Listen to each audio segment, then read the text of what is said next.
Sebagai seseorang memiliki latar belakang militer, Presiden Republik Indonesia Prabowo Subianto menegaskan pentingnya memperkuat pertahanan negara, terutama di tengah meningkatnya potensi konflik global dan ancaman Perang Dunia Ketiga. Sebagai mantan Menteri Pertahanan, Prabowo juga berperan dalam kemajuan serta pemodernan alat utama sistem senjata alutsista yang dimiliki oleh Angkatan Darat, Laut, dan Udara dalam beberapa tahun terakhir. Pada tahun 2025, Indonesia berencana melakukan pengadaan dan modernisasi alutsista yang lebih lanjut. Salah satu fokus utama adalah Angkatan Udara, yang akan memainkan peran penting jika terjadi perang mendadak. Dan Indonesia harus berkontribusi dalam menjaga keutuhan negara.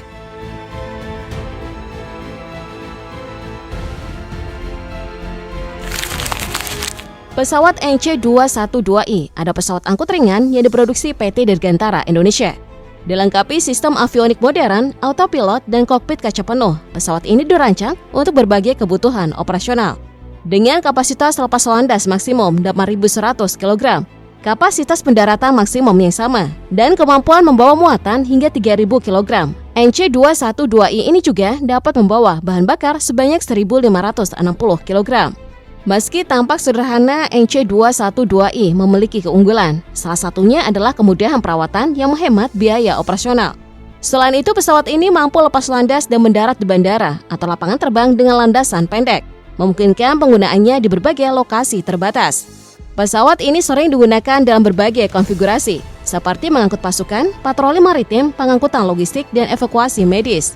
Pada Oktober 2023, Filipina membeli beberapa unit NC212I senilai 79 juta US dollar atau sekitar 1,25 triliun rupiah. Sebuah pesawat angkut bernama Airbus A400M dijadwalkan akan diterima oleh TNI AU pada November 2025 nanti. Airbus A400M merupakan pesawat angkut dengan panjang 45,1 meter, lebar 42,2 meter, dan tinggi 14,7 meter. Kecepatan maksimum yang dimiliki oleh pesawat ini adalah 889 km per jam, dengan jarak terbang non-stop hingga 8.900 km. Ketinggian jelajah maksimal dari Airbus A400M adalah 12.200 meter, dan kapasitas tangki bahan bakar hingga 50.800 kg. Didukung oleh 4 mesin turboprop TP400D6, pesawat angkut ini memiliki keunggulan lainnya yang bisa mendarat di landasan pendek dan kasar. Irit bahan bakar, biaya operasional yang dihabiskan terbilang terjangkau, dan mampu mengangkut hingga 116 personil, beserta dan peralatan lengkap siap tempurnya. Airbus 400M ditaksir memiliki harga 100 juta dolar Amerika Serikat.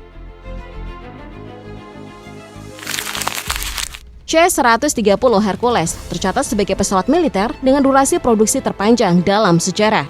Pertama kali diproduksi pada 1954.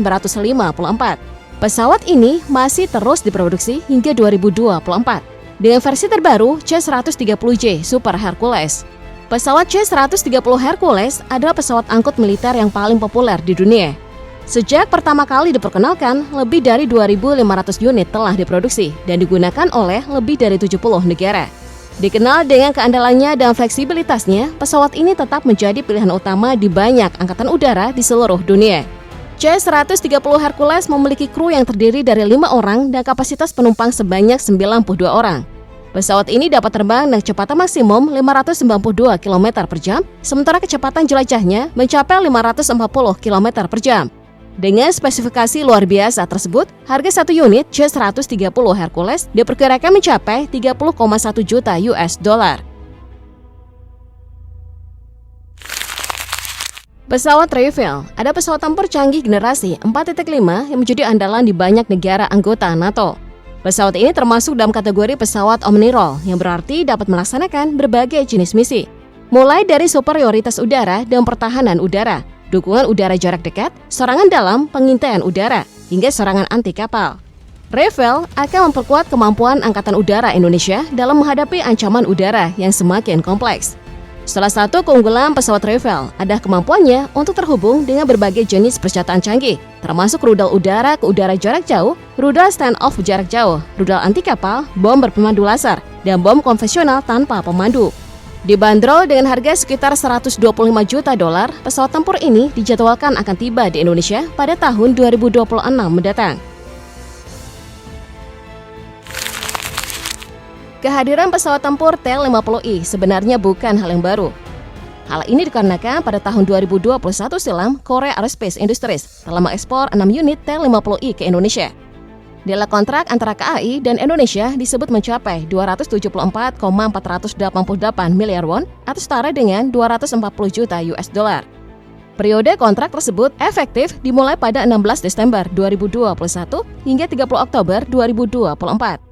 Pada tahun 2025 ini, Kepala Staf TNI Angkatan Udara Marsikal TNI Muhammad Tony Haryono menyampaikan bahwa pihaknya akan kedatangan beberapa unit pesawat tempur T-50I lagi. Pesawat tempur T-50I Golden Eagle merupakan pesawat latih tempur Lead-in Fighter Training yang termasuk pesawat tempur generasi keempat. T-50 ini didesain untuk tujuan memberikan pelatihan pilot bagi pesawat tempur generasi terkini atau yang akan datang, seperti misalnya F-16, F-22, dan pesawat tempur gabungan F-35. Di dalam kokpit T-50I Golden Eagle dilengkapi dengan kontrol fly-by-wire digital dan hard-on throttle and stick. Tampilan di dalam kokpit pun sudah mencakup dua tampilan multifungsi Honeywell 127mm yang berwarna. Kapasitas yang dimiliki T-50 Golden Eagle adalah 2 awak kokpit dengan sistem pembangkit oksigen on-board dan kursi pelontar.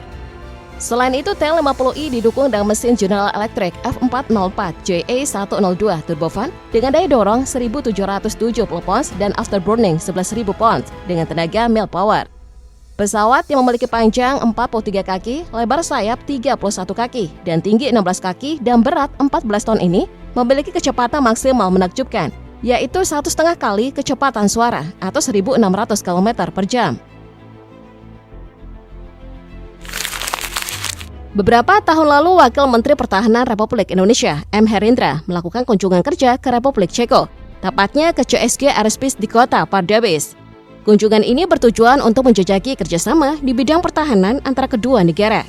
Pada kesempatan tersebut, CSG Aerospace mempresentasikan berbagai teknologi alutsista terbaru hasil riset dan pengembangan mereka, dengan harapan Indonesia dapat terlibat dalam program transfer of technology di masa depan, khususnya dalam pengembangan teknologi radar. Pada tahun 2025, radar yang kemungkinan akan diproduksi bersama CSG adalah radar G400 yang mirip dengan radar G400 yang dibuat oleh Thales Group. Radar ini memiliki berbagai fitur canggih, termasuk kemampuan untuk mendeteksi sasaran pada ketinggian hingga 100.000 kaki dan pada sudut ketinggian mencapai 40 derajat. Selain itu, radar G400 mampu memantau pergerakan di wilayah pertahanan udara hingga sejauh 515 km. Radar ini juga dapat terintegrasi dengan teknologi kecerdasan buatan dan bersifat mobile, yang memungkinkan untuk dipasang pada kendaraan guna meningkatkan fleksibilitas operasional. Anggaran yang telah disepakati untuk Kementerian Pertahanan pada 2025 adalah sebesar 165,16 triliun rupiah. Rinciannya untuk Kementerian Pertahanan sebesar 53,95 triliun rupiah, Mabes TNI 11,17 triliun rupiah, kemudian masing-masing matra seperti TNI Angkatan Darat sebesar 57 triliun rupiah, TNI Angkatan Laut sebesar 24,75 triliun rupiah, dan TNI Angkatan Udara sebesar 18,28 triliun rupiah. Mengenai Angkatan Udara, Kepala Staf Angkatan Udara Marsikal TNI M. Tony Haryono di dalam pernyataannya pada akhir Desember 2024 menyebutkan bahwa TNI AU akan menerima tambahan alutsista pada tahun 2025 nanti. Beberapa di antaranya seperti drone, radar, pesawat angkut hingga pesawat tempur.